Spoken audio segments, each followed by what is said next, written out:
Walang dudang malaki ang impluwensya ng mga Chino sa ating mga Pilipino, pero alam nyo ba na ilang tradisyong Chinoy hango naman sa tradisyong Pilipino?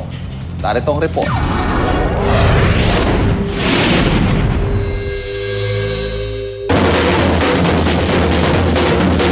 Ngayong Chinese New Year talaga namang nangingibabaw ang kulturang Chino.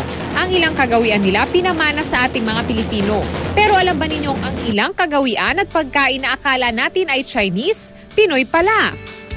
Alam ba ninyong ang tikoy na mabenta tuwing Chinese New Year, dito lamang sa Pilipinas matatagpuan? Nagmula ito sa tike, na ibig sabihin ay rice cake. Pero ang luto at mga flavor ng tikoy, Pinoy na Pinoy. Maraming mga pamahiin at mga kultura na nagpalitan nyo na. No, halimbawa yung tikoy, no? Ang hindi alam ng lahat, ang tikoy ay salitang Tagalog. Ang mga pinya naman na ito na pinapalibutan ng kiat-kiat, gabi na may ribbon at iba pang pampaswerteng tulad nito, Pinoy na rin ang nag-isip at gumawa. Patunay naman ang altar na ito sa Binondo sa pagsasanib ng kulturang Chino at Pilipino. Kulay gintong krus at imbes na kandila ang tinitirik, insenso ang ginagamit ng mga nag-aalay. At lahat hindi dapat iaasa sa swerte. Kasi ang Chinese New Year, yung mga hindi lang naman siya puro paswerte. Sa mga kagawiang ito, malinaw na hindi na lamang para sa Chino ang Chinese New Year, kundi pati na rin sa lahat ng mga Pilipino.